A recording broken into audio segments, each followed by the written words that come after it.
வெள்ளப்பெருக்கு காரணமாக கும்பக்கரை அருவியில் குளிக்க தடை விதிக்கப்பட்டுள்ளது. அணையில் குளித்துக் கொண்டிருந்த சுற்றுலா பயணிகள் பாதுகாப்பாக வெளியேற்றப்பட்டனர்.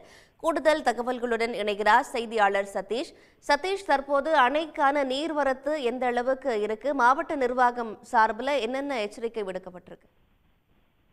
அதாவது தேனி மாவட்டம் பெரியகுளம் அருகே உள்ளது கும்பக்கரை அருவி. மேற்கு தொடர்ச்சி மலை அடிவாரத்தில் அமைந்துள்ள இந்த அருவிக்கு நாள்தோறும் ஏராளமான சுற்றுலா பயணிகள் வந்து குளிப்பது வழக்கம். அதிலும் தற்போது பார்த்தோம் என்றால் விடுமுறை காலம் என்ற ஞாயிற்றுக்கிழமை என்பதால், கடந்த பொங்கல் பண்டிகை விடுமுறை என்பதால் அதிகப்படியான சுற்றுலா பயணிகள் கடந்த ஒரு வார காலமாகவே கும்பக்கரை அருவிக்கு வந்து கொண்டிருந்தனர். இந்நிலையில் இன்று காலை வந்து அதிகாலையிலிருந்தே பெரியகுளம் மேற்கு தொடர்ச்சியொட்டிய மலைப்பகுதியில் வந்து அதிகாலை முதலே சாரல் மழை பெய்ய தொடங்கியது. இதன் காரணமாக அந்த கும்பக்கரை அருவிக்கு நீர்வரத்து இருக்கக்கூடிய அந்த கொடைக்கானல் பகுதி, வட்டக்கானல் பகுதி, மேற்கு தொடர்ச்சி மலைப்பகுதியில் வந்து மழைப்பொழிவு அதிகமாக இருந்ததன் காரணமாக கும்பக்கரை அருவிக்கு நீர்வரத்து மதிய பிற்பகல் வந்து அதிகப்படியான தண்ணீர் வந்து கொண்டு வர துவங்கியது.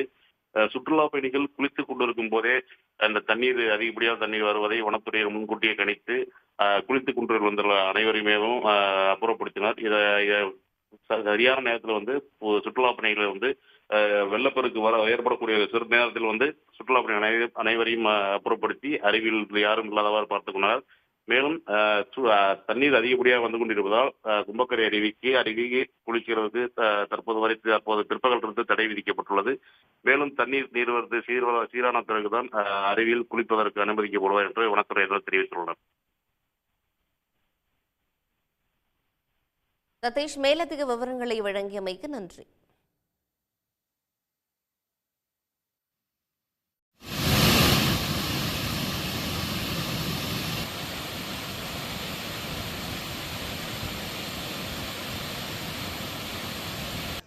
உடனுக்குடன் செய்திகளை தெரிந்து கொள்ள சன் நியூஸ் பெல் ஐகானை கிளிக் பண்ணுங்க.